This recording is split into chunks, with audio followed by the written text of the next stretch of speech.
Hello everyone, welcome to my YouTube channel Gyan Yatra. My name is आबा दुबे। जैसा कि आप सभी लोग जानते हैं कि मैं आप लोग के लिए टीटीटी मैथ्स की क्लास लगाती हूं और जिसमें मेरा टॉपिक चल रहा था वो था ट्रिग्नोमेट्री, मतलब त्रिकोणमिति। लेकिन कुछ रीजन की वजह से मैं आपकी कुछ दिनों से क्लास नहीं ले पा रही थी, जिसकी वजह से सिर्फ लेक्चर 2 तक ही हुआ था। आज मैं लेक्चर 3 से आगे स्टार्ट करते हैं। तो आइए फिर स्टार्ट करते हैं। लेक्चर 3 में आपको क्या क्या चीजें अभी मतलब और आगे है जो पढ़ने को मिलेगी, क्योंकि अभी तक जो हम लोग ने पढ़ाया है वो बेसिक चीजें थी जो आपको क्लास 10 तक देखने को मिलती है। आज की जो चीजें हैं वो आपकी कुछ ज्या और कोज्या से रिलेटेड है। अभी तक हम लोगों ने ट्राइंगल्स पढ़े हैं, उसके एंगल्स पढ़ लिए और उससे बेस्ड क्वेश्चन आंसर लगा लिए। इन सारी चीजों को पढ़ा था, लेकिन आज हम उनकी ज्या और कोज्याओं के बारे में पढ़ेंगे और उनके गुणनफल के बारे में पढ़ेगा और भी कुछ बेसिक फॉर्मूले अपवर्तक या अपवर्त से रिलेटेड होंगे। उन सारी चीजों को यहाँ पे डिस्कस करेंगे। तो आइए फिर स्टार्ट करते हैं।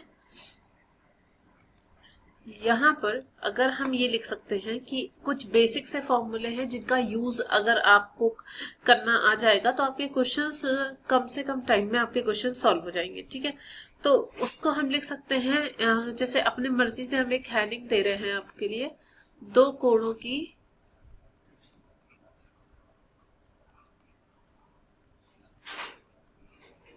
ज्याओं तथा कोज्याओं का गुणनफल।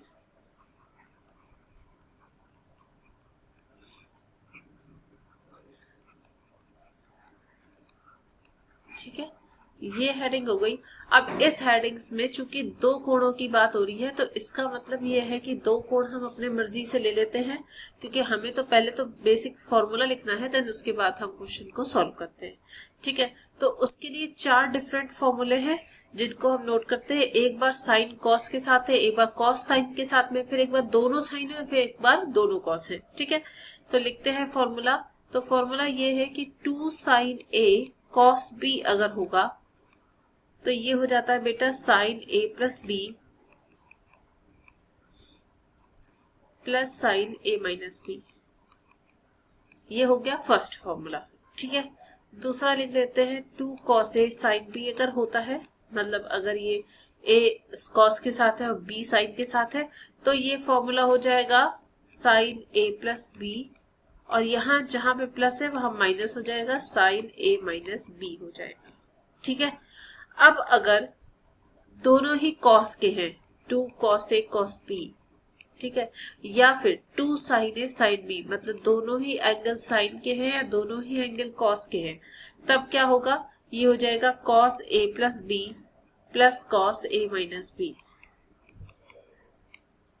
और 2 साइन ए साइन बी होगा तो ये हो जाएगा formula cos A minus B minus cos A plus B, मतलब साइन यहाँ पे अपोजिट हो जाएंगे। ये 4 डिफरेंट टाइप्स ऑफ फॉर्मूले हैं जिनका यूज करके हम लोग क्वेश्चन को सॉल्व करेंगे। ठीक है, आप लोग इस फॉर्मूले को नोट कर लीजिएगा because this is very important फॉर्मूले। अब चलते हैं इसके क्वेश्चन की तरफ। मतलब ये भी देखना जरूरी है कि किस तरह से क्वेश्चन आपको इससे रिलेटेड देखने को मिलते हैं। ठीक है, तो क्वेश्चन ये लिखा हुआ है 16 साइन 10 साइन 30 साइन 50 साइन 70। देखिए इनके बीच में कोई भी जो वो है साइन वो यूज नहीं किया गया है, तो इसका मतलब है इन सभी के साथ मल्टीप्लाई का साइन है। ठीक है ना, अब इसको अगर सॉल्व करना है तो हमें पता है साइन 10 की वैल्यू हमें नहीं पता है, 30 की पता है। साइन 30 की वैल्यू पिछली बार जब अभी क्लास ली थी तो उसमें बताया था साइन 30 की वैल्यू होती है 1/2, तो ये हो जाएगा 16 इंटू 1/2। अब यहाँ क्या बच जाएगा, साइन 10 बच गया, साइन 30 यूज हो गया तो बचेगा साइन 50 और साइन 70। ठीक है ना, ये कैंसिल हो जाएगा तो ये आ जाएगा 8। अब इसके बाद में यहां लिखा हुआ है साइन 10 साइन 50 और साइन 70।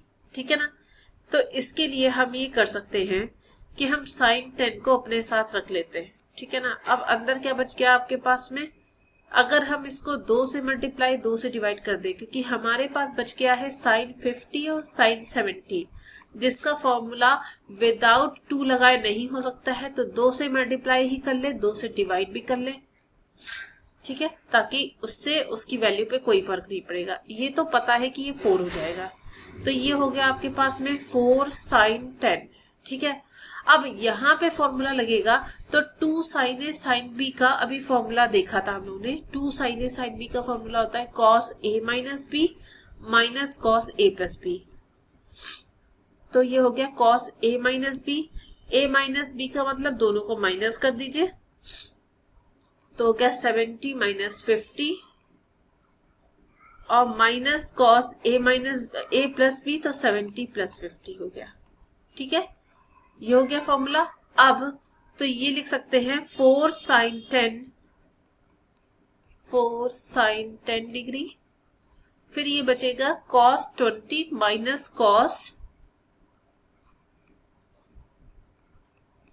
120 डिग्री। ठीक है, क्योंकि 70 प्लस 50 120 डिग्री होता है।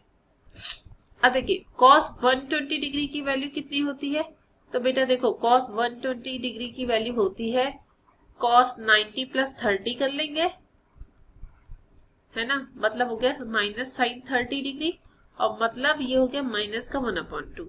तो मीन्स यहाँ पे वैल्यू रख सकते हैं 4 sin 10 डिग्री, यहाँ हो जाएगा cos 20 डिग्री माइनस, ये हो गया माइनस 1/2, ये वैल्यू हो जाएगी 4 sin 10 डिग्री, और यहाँ हो जाएगा cos 20 प्लस 1/2, क्योंकि माइनस माइनस मिलके प्लस हो जाता है। ठीक है, माइनस माइनस मिलके प्लस हो जाता है।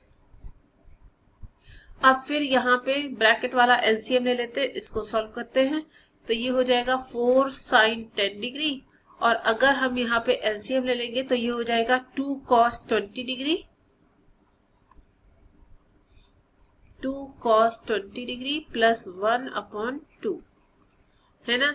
अब 2 से ये 2 कैंसिल हो गया, तो ये बच जाएगा हमारे पास में 2 sin 10 डिग्री, और ये हो गया 2 cos 20 डिग्री प्लस 1, ये हो गया 2 cos 20 डिग्री प्लस 1 हो गया।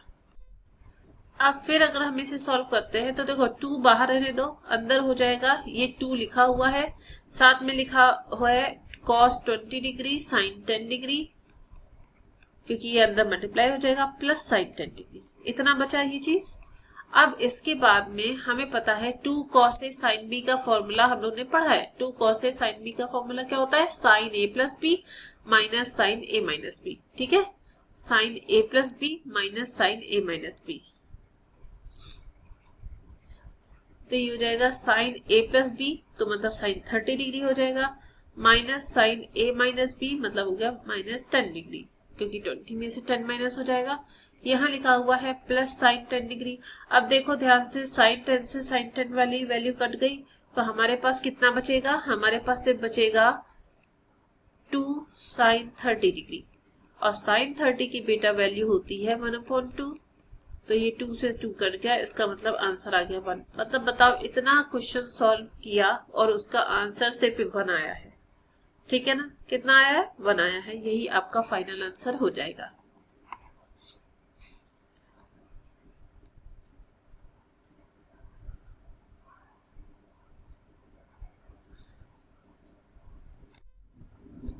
अब चलते हैं नेक्स्ट क्वेश्चन की तरफ। यहां बताना है find the value sin 7 whole 1/2 degree and 37 whole cos 37 whole 1/2 degree, मतलब sin 7.5 डिग्री और cos 37.5 डिग्री का मल्टीप्लिकेशन पूछा गया है, क्या होगा। देखो, इसको पहली बात तो अगर आप लोग कन्वर्ट कर लेंगे तो वो ज्यादा बेटर होगा। मतलब इस तरह से लिख सकते हैं इसे, sin ये हो जाएगा 15/2, ठीक है, और इसके बाद में ये हो जाएगा cos 75 डिग्री अपॉन 2। चूंकि बड़ा वाला एंगल पहले लिख लिया जाता है, इसलिए हम इसको इस फॉर्म में लिख सकते हैं कि cos 75 degree upon 2 into sin 15 degree upon 2। ठीक है, अब देखो इसको ऐसे तो सॉल्व कर नहीं सकते, इसमें 2 से मल्टीप्लाई 2 से डिवाइड कर लेंगे, ये हो गया 2 से मल्टीप्लाई 2 से डिवाइड। अब देखो फॉर्मूला बन गया यहाँ पे 2 cos a sin b का। ठीक है, 2 cos a sin b का फॉर्मूला अगर आप लिख लो तो ज्यादा बेटर है।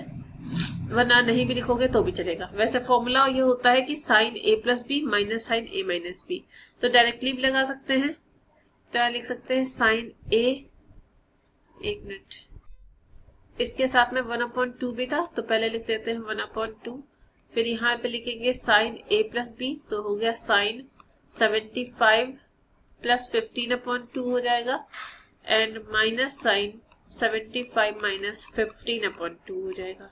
डिग्री लिखाना चाहे तो लगा सकते हैं आप। ये वैल्यू सॉल्व होने के बाद आ जाएगी 45 डिग्री माइनस साइन 30 डिग्री, ये भी साइन में है। अब ये वैल्यू सॉल्व करने के बाद आ जाएगी 1/2 कॉस साइन 45 डिग्री की वैल्यू होती है 1/√2, इसकी वैल्यू होती है 1/√2 माइनस ये होती है 1/2। अब इसको सॉल्व करते हैं तो ये वैल्यू आ जाएगी 2√2 आ जाएगा एलसीएम, और ये बन जाएगा आपका 2 माइनस √2। ठीक है, 2 माइनस √2 ये बन गया आपका। देखिए सभी को ये बात पता है कि अगर यहाँ पे 2 लिखा है तो इसको हम √2 इंटू √2 लिख सकते हैं। तो इसको यहाँ पे लिखेंगे 1/2, ये हो जाएगा √2 इंटू √2 माइनस √2/2√2 लिखा हुआ है। ठीक है, ये मल्टीप्लाई है। तो यहाँ पे अब यहाँ पे हम कॉमन कर सकते हैं √2, तो यहाँ बच जाएगा √2 माइनस 1/2√2, √2 से √2 कट गया तो इसकी वैल्यू आ जाएगी √2 माइनस 1/2 2 × 4। ये आपका हो गया आंसर, यही आपका फाइनल आंसर हो जाएगा। एक बात देख लीजिए आप लोग इसे, यहाँ से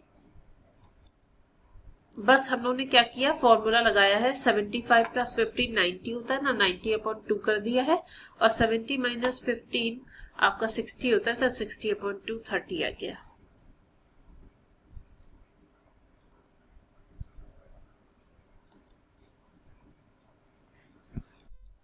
अब चलते हैं इसके आगे। जैसे कि आपको पता है कि अभी जो हमने आप लोग के सामने किया ये सारा आपका था कि कोज्याओं और ज्याओं का गुणनफल। अब हम जो करेंगे वो होगा दो कोणों की ज्याओं और कोज्याओं का योग, मतलब एडिशन। ठीक है, तो अब बताते हैं कि ये योग, एडिशन या सब्ट्रैक्शन ये किस तरह से होता है। तो यहाँ पे हेडिंग डाल सकते हैं आप, दो कोणों की ज्याओं और कोज्याओं का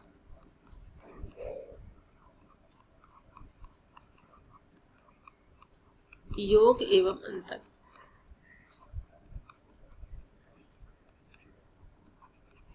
ठीक है, दोनों एक ही में बता देंगे ताकि आप लोग को फॉर्मूले कम याद करने पड़े। ठीक है, अब देखो इसके लिए ए और बी की जगह पे सी और डी ले लेते हैं। ठीक है ना, मतलब सीधी बात है, इसमें भी साइन सी साइन टी होगा, और फिर एक बार प्लस के साथ एक बार माइनस के साथ, है ना, और उसके बाद में एक बार दोनों ही साइन के होंगे, एक बार दोनों ही कॉस के होंगे। ठीक है, तो पहले लिख लेते हैं sine C plus sine T. अगर दोनों ही आपके एंगल साइन के हैं तब क्या फॉर्मूला लगेगा, तो लगेगा 2 sine C plus d/2 into cos C minus d/2। ठीक है, अगर यही चीज माइनस में है तो sign C minus sign D अगर है तो तब इसको हम लिख सकते हैं 2 cos C plus d/2 into sine C minus d/2। फॉर्मूले बहुत इंपॉर्टेंट है, विदाउट फॉर्मूले आप ट्रिग्नोमेट्री के क्वेश्चन को सॉल्व नहीं कर सकते हैं। ये तो बेसिक सी चीजें हैं, और इसके बाद जैसे जैसे क्लास बढ़ती जाएगी आपका जो पेपर है, सिलेबस है, वो काफी लंबी होता जाएगा। Cos C plus cos D अगर है तो इसकी वैल्यू हो जाएगी 2 cos C plus d/2 into cos C minus d/2। And आपका एक लास्ट फॉर्मूला और बचा है जो कि हम यहाँ लिख दे रहे हैं, cos C minus cos D is equal to 2 sine C plus d/2 into sine d minus c/2। ठीक है, अगर यहाँ पे d माइनस सी की जगह माइनस कॉमन लेंगे तो यहाँ पे आगे माइनस लग जाएगा। इसका मतलब इसको लिख सकते हैं माइनस का 2 sine C plus d/2 into sine C minus d/2। Depends upon you, क्या आप उसको किस तरह से लिखना चाहते हैं। ठीक है, आप चलते हैं इनके क्वेश्चंस की तरफ, क्योंकि क्वेश्चन के बिना आप इस क्वेश्चन को नहीं समझ सकते कि आखिरकार इसमें कहा क्या गया है। अब जैसे ये क्वेश्चन है, यहाँ लिखा हुआ है cos 10 plus sin 10 upon cos 10 minus sin 10। ठीक है, तो सीधी बात है, C और D लेके सॉल्व कर सकते हैं आप, है ना। और या फिर पहले आप इसे कन्वर्ट कर ले तो ज्यादा सही है, because cos C plus sin D का हमने कोई फॉर्मूला बताया नहीं, या फिर दोनों साइन है या फिर दोनों cos है। तो इसको अगर हम चेंज कर लेंगे तो ये हो जाएगा cos 10 प्लस sin 10 को हम लोग क्या लिख सकते हैं, 90 माइनस 80 कर सकते हैं। ठीक है, ऐसे नीचे भी कर लेंगे तो ये हो जाएगा cos 10 माइनस sin 90 माइनस 80। तो बेटा ये वैल्यू आ जाएगी cos 10 degree plus sin 90 minus theta, cos theta होता है तो cos 80 हो गया, और यहाँ पे cos 10 माइनस cos 80 हो गया। अब यहाँ इसका मतलब क्या होगा, a की वैल्यू 10 डिग्री दे रखी है, b की वैल्यू a की वैल्यू यहाँ पे c की वैल्यू लिख रहे हैं, तो यहाँ पे c की वैल्यू लिखिए 10 डिग्री और d की वैल्यू लिखिए 80 डिग्री। अब with the help of the formula जो कि इससे पहले मैंने आप लोग को मेंशन कर रखा है, उन सभी की वैल्यू को यहाँ पे रख के वैल्यू को फाइंड कर सकते हैं। ठीक है, अब देखो हम लोग को पता है cos c plus cos d का फॉर्मूला क्या होता है। ठीक है ना, cos c plus cos d का फॉर्मूले के अकॉर्डिंग अगर हम इसे लगाते हैं तो ये आपके पास आ जाएगा 2 cos c plus d upon 2, मतलब 10 plus 80 upon 2 into cos 10 minus 80 upon 2। ठीक है, कोशिश करिए कि इसमें बड़ा वाला एंगल पहले रख लें, तो इसका मतलब इसको इस तरह से लिख सकते हैं। यहाँ पे भी अगर आप सही कर लें तो ज्यादा सही रहेगा, c को 80 कर लो तो ज्यादा सही है ना। c आपका हो जाएगा 80 डिग्री और d को कर लो 10 डिग्री, तो सॉल्व करने में ज्यादा प्रॉब्लम नहीं होगी। तो ये वैल्यू हो जाएगी 2 cos c plus d upon 2, इसका मतलब 80 प्लस 10 अपॉन 2, और ये हो जाएगा cos 80 माइनस 10 अपॉन 2। ठीक है, तो ये हो जाएगा 2 cos 90 डिग्री अपॉन 2, तो मतलब ये वैल्यू आ जाएगी 45 डिग्री आपके पास में,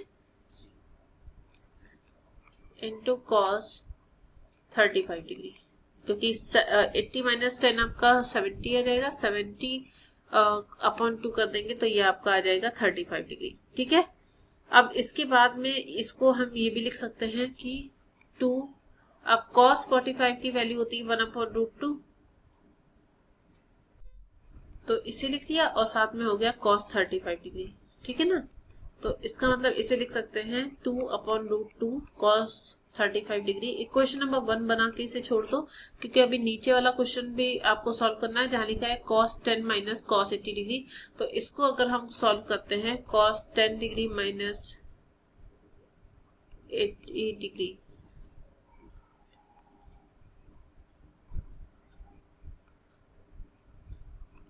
अगर हम इसको सॉल्व करेंगे तो ये हो जाएगा 2 sin 10 प्लस 80 अपॉन 2 हो जाएगा, इंटू साइन 80 माइनस 10 अपॉन 2 हो जाएगा। तो ये वैल्यू आपकी आ जाएगी 2 sin 90 upon 2, that means 45 degree, into sine 35 degree. तो ये वैल्यू आपकी सॉल्व होने से आ जाएगी, ये भी सेम आ जाएगी 2 root 2 sine 35 degree, equation number 2। तो इसका मतलब दोनों का अगर हम डिवाइड कर देते हैं, मतलब इक्वेशन 1 और 2 को डिवाइड कर देंगे, तो इसका मतलब ये वैल्यू आपकी आ जाएगी 2 अपॉन रूट 2 cos 35 डिग्री था, और यहाँ था 2 अपॉन रूट 2 साइन 35 डिग्री था। तो यहाँ से 2 अपॉन रूट 2 कैंसिल हो गया, तो सब बचेगा आपके पास cos 35 degree upon sine 35 degree, और जो कि वैल्यू बेटा ये होती है cot 35 डिग्री के बराबर। cos upon sine cot 35 degree होता है, ये आपका आंसर हो जाएगा। अगर आप लोग इसको इक्वेशन 1 इक्वेशन 2 की जगह साथ में लेकर भी सॉल्व करना चाहते हैं तो ये आपके ऊपर डिपेंड करता है। बस ये है, आंसर दोनों ही मेथड से आएगा, चाहे आप 1 और 2 मान के करो या फिर आप डायरेक्टली कर लो।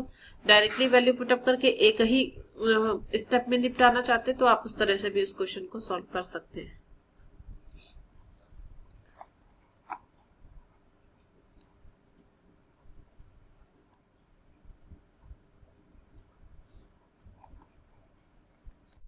आप चलते हैं नेक्स्ट क्वेश्चन की तरफ। नेक्स्ट क्वेश्चन लिखा है the maximum and minimum value of 8 cos theta minus 15 sin theta. Okay, मतलब अधिकतम और न्यूनतम वैल्यू पूछी गई है कि क्या होगी। देखो सिंपल सी बात ये है कि सभी लोग को पता है कि अगर हम इसका वो निकालते हैं कि जो वर्गमूल होता है ना, उसको अगर निकालते हैं तो ये आपके पास में आ जाएगा अंडर रूट 8 का स्क्वायर प्लस 15 का स्क्वायर। 8 का स्क्वायर बेटा कितना होता है 64 प्लस ये हो गया 225, मिलके कितना हो गया 289, और 289 का मतलब कितना हो गया 17। ठीक है, अब ये जो 17 नंबर है ना, इसको आप चाहो तो दोनों नंबर से आप डिवाइड कर सकते हो। मतलब 8 cos थीटा लिखा था और माइनस 15 sin थीटा लिखा था, तो सभी को हम 17 से मल्टीप्लाई 17 से डिवाइड कर देंगे। 17 से मल्टीप्लाई करेंगे तो एक ही बार लिख लो, बाकी सभी के नीचे डिवाइड का निशान लगा सकते हैं। ठीक है, अब यहाँ पे अब ये मत कहिएगा कि 17 नीचे 2 बार लिखे तो ऊपर एक बार क्यों, क्योंकि हमने कॉमन ले रखा है ना, ब्रैकेट के बाहर लिखा है। अगर साथ में लिखेंगे तो आपको कॉमन लेके बाहर निकालना ही पड़ेगा। ठीक है, अब देखो यहाँ पे 17 को अगर आप हटा दे तो ये बन गया 8/17 cos theta minus 15/17 sin theta. ठीक है, अगर हम लोग sin x की जगह पे 8/17 मान लेते हैं और इसके बाद में cos x की वैल्यू आपकी आ जाएगी 15/17, तो ये आपका जो टर्म होगा ना, ये आपका बन जाएगा, यहाँ लिखते हैं 17, ये हो गया sin x और साथ में आ गया cos theta minus cos x sin theta, ये हो गया आपका। अब उसके बाद में ये हो गया sin a cos b minus cos a sin b। ये फॉर्मूला किसका होता है, ये फॉर्मूला होता है a माइनस b का, मतलब cos x माइनस थीटा का। अब देखो साइन के लिए हमें पता है वैल्यू किसमें वैल्यू करती है, -1 और 1 के बीच में ही हमारी वैल्यू वेरी करती है। मतलब ये हो गया sin x माइनस थीटा की जो वैल्यू है वो -1 से लेके +1 के बीच में बिलोंग करती है। इसका मतलब अगर हम इसकी मैक्सिमम वैल्यू की बात करेंगे तो मैक्सिमम की वैल्यू आ जाएगी 17 इंटू 1, दैट मीन्स 17 आ जाएगी। और अगर हम मिनिमम वैल्यू की बात करेंगे तो ये 17 इंटू -1 आ जाएगी, तो मतलब -17 आ जाएगा। इस तरह से आपकी दोनों वैल्यू निकल जाएंगी। आपसे पूछा भी यही चीज गया था कि मैक्सिमम और मिनिमम वैल्यू क्या होती है, तो इस तरह से आप इसकी मैक्सिमम और मिनिमम वैल्यू निकाल सकते हैं। अब चलते हैं आगे की तरफ। यहाँ पे लिखा हुआ है अपवर्त और अपवर्तक कोण किसे कहते हैं। तो देखो दोनों के बीच में सिर्फ इतना सा डिफरेंस है कि अगर हम a 2a 3a अगर इस तरह से एंगल लेते हैं तो ये आपके होते हैं अपवर्त कोण। ठीक है, लेकिन अगर हम a/2 है ना, इसके अलावा भी लिख सकते हैं, जैसे कि मान लो कि 2a तो हो नहीं सकता, 3a/2, 4a/2, मतलब अपॉन 2 का जितना भी पोर्शन होता है a/2 हो गया। यहाँ पे और लिख लेते हैं a/3 लिख लीजिए, a/4 हो गया। तो ये सारे आपके हो जाते हैं अपवर्तक कोण। ठीक है, ये चीज इंपॉर्टेंट नहीं है, लेकिन इनके जो फॉर्मूले हैं वो आपके लिए बहुत इंपॉर्टेंट है। ठीक है, जैसे कि मान लो कि एक फॉर्मूला हम लेते हैं, नॉर्मल सा फॉर्मूला है sin 2a का। sin 2a का फॉर्मूला क्या होता है 2 sin a cos a। ठीक है, लेकिन अगर हम tan के फॉर्म में हो जाता है 2 tan a/1 plus tan square a। ठीक है, लेकिन अगर हम इसी के अपवर्तक की बात करेंगे ना तो ये हो जाएगा sin a, है ना, और फिर उसके बाद में ये हो जाएगा 2 sin a/2 cos a/2, है ना। इसका मतलब यहाँ लिख सकते हैं 2 tan a/2 डिवाइड में 1 प्लस tan स्क्वायर a/2, मतलब इस फॉर्म में इसे लिख सकते हैं। फॉर्मूले दोनों सेम है, लेकिन ये एंगल आपका अपवर्त का है और ये वाला आपका अपवर्तक का है। बस इतना डिफरेंस होता है, इस चीज को आपको ध्यान रखना है। और भी फॉर्मूले होते हैं जिनको हम यहाँ नोट डाउन कर दे रहे हैं ताकि आप लोग को कोई प्रॉब्लम ना रहे और आप लोग के ये फॉर्मूले याद हो जाए। ठीक है, ये तो हो गया कॉस के बिहाफ पे। अब उसके बाद साइन के बिहाफ पे था, आप कॉस के लिए लिख देते हैं। कॉस 2a का फॉर्मूला होता है cos square a minus sine square a, जिसको अगर हम लोग tan के पदों में लिखेंगे तो लिखेंगे 1 minus tan square a upon 1 plus tan square a। ठीक है, अगर हम इसे कॉस a के ही पदों में लिखें, मतलब जो हमारा a अपॉन 2 वाला है ना, तो इसके लिए हो जाएगा cos square a upon 2 minus sine square a upon 2। यहाँ हो जाएगा 1 minus tan square a upon 2 divide by 1 plus tan square a upon 2। बस इतना डिफरेंस होता है। ये हम मेंशन भी कर दे रहे हैं कि ये अपवर्त्य है और ये अपवर्तक होता है। ठीक है, अपवर्त को कहते हैं हम लोग trigonometrical ratio of multiple angles, और ये हो जाएगा सब मल्टीपल्स। ठीक है, एक हम और फॉर्मूला लिख दे रहे हैं, वो होता है tan का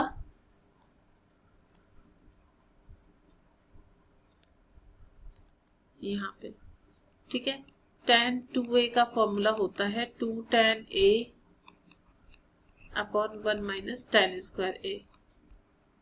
और अगर हम इसको, ये तो अपवर्तक का फॉर्मूला हो गया, अगर हम इसके अपवर्तक की बात करेंगे तो ये हो जाएगा tan a is equal to 2 tan a upon 2 minus upon 1 minus tan square a upon 2। यहाँ पे लिख सकते हैं कि ये कोण जो है वह आपका अपवर्तक कोण है। ठीक है ना, ये कुछ बेसिक से फॉर्मूले हैं जिनकी जरूरत आपको आगे चलने वाली है। अब चलते हैं इसके क्वेश्चन की तरफ। पहला क्वेश्चन लेते हैं जो कि लिखा है cos 15 डिग्री, और cos 15 डिग्री सीधी बात है, ऐसे तो वैल्यू आएगी नहीं। तो cos 15 डिग्री को हम बहुत सारे तरीकों से कर सकते हैं। चाहे आप cos a माइनस b का फॉर्मूला लगा के कर सकते हैं तो भी वैल्यू आ जाएगी, या फिर अभी हम अपवर्त और अपवर्तक कोण के बारे में बात कर रहे हैं तो इसको हम लोग cos 30 डिग्री अपॉन 2 में कन्वर्ट कर सकते हैं, जहां पर आपकी a की वैल्यू 30 डिग्री है। अब cos का एक फॉर्मूला था, देखो अभी हमने आपको बताया cos 2a का फॉर्मूला जो होता है वो होता है cos square a minus sine square a, है ना, यही होता है। cos 2a का फॉर्मूला होता है cos square a minus sine square a। लेकिन हमें तो सिर्फ cos का ही टर्म में चाहिए, तो साइन को अगर हम कन्वर्ट कर देंगे तो हमें पता है sign square a plus cos square a की वैल्यू 1 होती है। अगर हम यहाँ से साइन स्क्वायर a की वैल्यू निकालेंगे तो आ जाएगा 1 माइनस कॉस स्क्वायर a, मतलब cos 2a की जगह पे हम लिख सकते हैं cos स्क्वायर a माइनस ये हो जाएगा 1 माइनस कॉस स्क्वायर a, जिसका मतलब अगर हम इसे सॉल्व करेंगे तो ये हो जाएगा cos square a plus cos square a, मतलब 2 cos स्क्वायर a माइनस 1। चूंकि हमें सिर्फ cos a अपॉन 2 चाहिए तो सीधी बात है हम इन सभी को डिवाइड कर देंगे, मतलब ये वैल्यू हो जाएगी 2 cos square a upon 2 minus 1, है ना। इस पे रख के हम वैल्यू को निकालेंगे और इसको सॉल्व करेंगे तो ये हमारा आंसर आ जाएगा। ठीक है, जैसे कि हम इसको लिख सकते हैं 2 cos स्क्वायर a अपॉन 2 बराबर हो गया 1 प्लस cos a।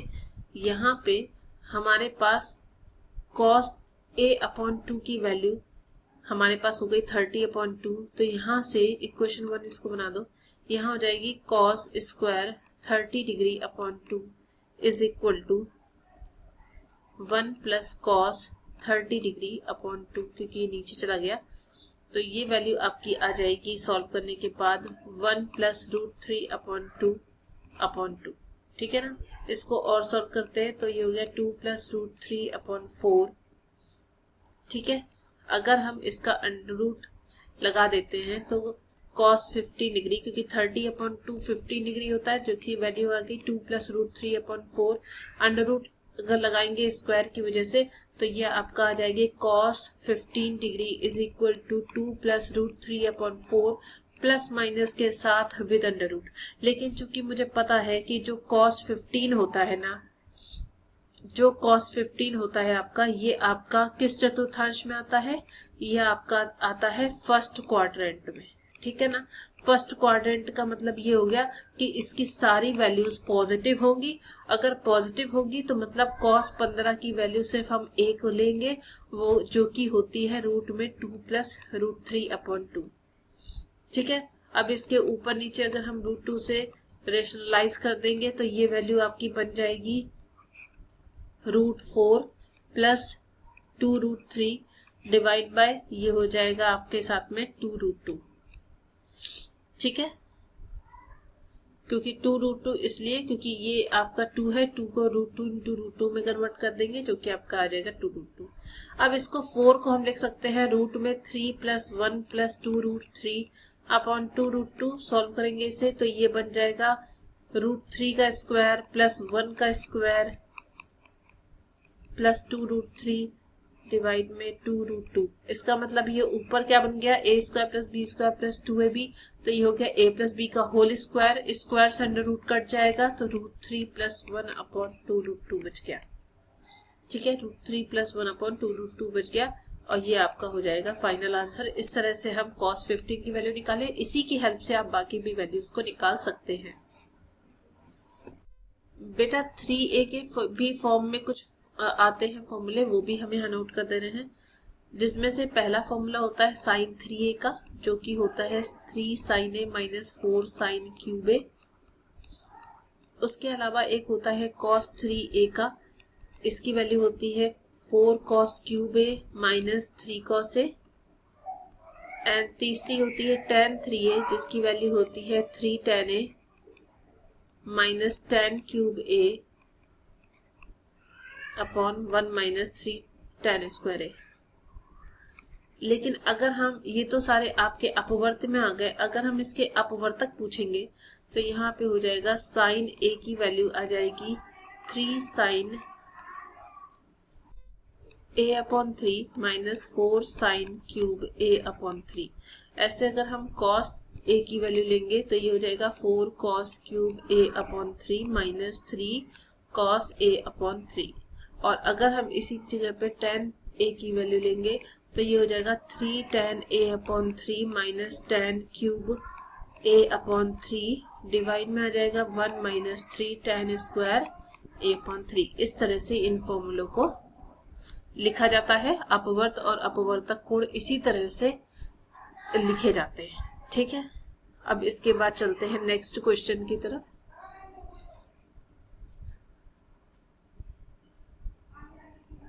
यहाँ पे लिखा हुआ है साइन 18 डिग्री की वैल्यू बतानी है कि क्या होगी। ठीक है, साइन 18 डिग्री की वैल्यू बतानी है कि क्या होगी। तो देखो इसके लिए क्या है ना, हमें अगर हम a को ले लेते हैं 18 डिग्री, ठीक है ना, a को अगर हमने 18 डिग्री ले लिया तो 18 डिग्री पे देखिए वैल्यू तो आ नहीं सकती, क्योंकि वैल्यू तो हमने 0, 30, 45, 60 और 90 की ही पढ़ी है। इसको अगर हम दोनों तरफ 5 से मल्टीप्लाई कर देते हैं तो ये हो जाएगा 5a is equal to 90 degree. ठीक है ना, अगर हम इसको 2a प्लस 3a में कन्वर्ट कर दें, क्योंकि 5a लिखा है, तो ये हो जाएगा 90 डिग्री। ठीक है ना, अब दोनों तरफ लगा देते हैं आप साइन। ठीक है, या फिर अगर अभी आप इसको सॉल्व करना चाहें तो अभी आप इसको और लिख सकते हैं कि आप ये लिख सकते हैं कि 2a बराबर हो जाएगा 90 डिग्री माइनस 3a। अब यहाँ पे साइन लगा दो तो ये हो जाएगा sine 2a is equal to sine 90 minus 3a। ठीक है, और साइन 2a लिख सकते हैं, और यहाँ पे sine 90 minus theta cos theta होता है, इसका मतलब ये हो गया कॉस 3a। अब देखो ये आ गई इक्वेशन, ये आ गई इक्वेशन। अब इस इक्वेशन को सॉल्व करते हैं। देखिए साइन 2a का फॉर्मूला अभी मैंने बताया था, साइन 2a बराबर होता है 2 साइन a कॉस a, है ना। और यहाँ पे जो cos 3a का फॉर्मूला है ये भी बताया, जो कि होता है 4 cos क्यूब a माइनस का 3 cos a। ठीक है, अब ये पूरी वैल्यूज इधर ले आएंगे तो ये हो जाएगा 2 sin a cos a minus 4 cos cube a plus 3 cos a is equal to 0। ठीक है, अगर हम यहाँ से cos a कॉमन ले लेंगे तो ये हो जाएगा 2 sin a minus 4 cos square a plus 3 is equal to 0। cos a की वैल्यू 0 हो जाएगी, इसका मतलब ये है ये पूरी वैल्यू भी 0 हो जाएगी। तो इसका मतलब इसे लिख सकते हैं 2 sin a minus 4 cos square a की जगह लिख सकते हैं 1 minus sine square a plus 3 equal to 0। और सॉल्व करेंगे इसे तो ये हो जाएगा 2 sine A minus 4 plus 4 sine square A plus 3 equal to 0। तो बेटा ये वैल्यू सॉल्व होने के बाद आएगी 4 sine square A plus 2 sine A minus 1 equal to 0। ठीक है, अब इसके बाद ये हो गई क्वाड्रेटिक इक्वेशन। क्वाड्रेटिक इक्वेशन को ये यहाँ पे हो जाएगा 2 साइन ए लिखा हुआ है। अब देखो इसको अगर हम सॉल्व करते हैं, ठीक है, तो इसको हम सॉल्व करते हैं तो हमें पता है एक श्रीधराचार्य का फॉर्मूला है minus B plus minus under root B square minus 4ac upon 2a। तो यहाँ पे वैल्यू रखते हैं साइन ए के लिए, तो ये वैल्यू हो जाएगी माइनस का 2 plus minus under root B square मतलब 2 का स्क्वायर माइनस का 4a की जगह 4 है, सी की जगह माइनस 1 है और डिवाइड में 2 इंटू 4 हो गया। तो ये वैल्यू आपकी आ जाएगी minus 2 plus minus under root 4 plus 16 4 plus 16 that means 20 हो गया। तो यहाँ लिख सकते हैं directly minus 2 plus minus root 20 divide by 8। ठीक है ना, इस लाइन को हटा दे रहे हैं क्योंकि स्पेस बहुत ज्यादा ले रहा है ये। अब देखो इसके बाद ये वैल्यू आ जाएगी माइनस का 2 प्लस माइनस 4 इंटू 5 करेंगे तो ये हो जाएगा 2 रूट 5। 2 रूट 5 हो गया अपॉन 2 इंटू 4 हो गया। 2 से 2 वैल्यू कैंसिल हो जाएगी तो minus 1 plus minus root 5 upon 4 हो गया।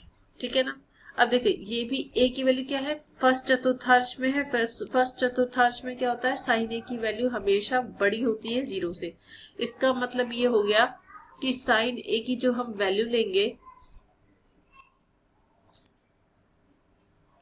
इसका मतलब जो हम साइन ए की वैल्यू लेंगे वो हो जाएगी माइनस 1 प्लस रूट 5 अपॉन 4, या फिर इसे हम लिख सकते हैं रूट 5 माइनस 1 अपॉन 4। यही आपकी हो गई साइन 18 डिग्री की वैल्यू जो कि हो गई root 5 minus 1 upon 4 and this is the final answer of this question.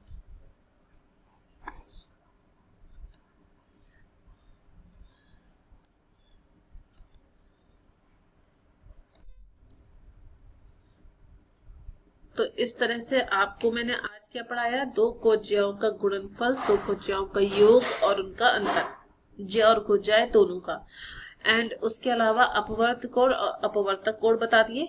अब जब नेक्स्ट क्लास होगी तो हम इसके आगे के टॉपिक को लेके चलेंगे। आज के लिए इतना ही रखेंगे, कल मिलेंगे एक नए वीडियो के साथ। तब तक सभी को बाय बाय, टेक केयर। जिन भी बच्चों ने अभी मेरे चैनल को सब्सक्राइब नहीं कर रखा है वो सभी लोग सब्सक्राइब कर लीजिएगा, और जो बच्चे मेरे टेलीग्राम लिंक से ज्वाइन करना चाहते हैं उसको भी ज्वाइन कर सकते हैं। आपको पिन में आपको मिल जाएगा टेलीग्राम का लिंक, वहां से भी आप इसको ज्वाइन कर सकते हैं, जिसमें हम डिफरेंट टाइप्स की क्विज को करवाते हैं। तो आज के लिए इतना ही रखते हैं, बाय बाय सभी को, टेक केयर। ऐसे ही खुश रहिए, मुस्कुराते रहिए।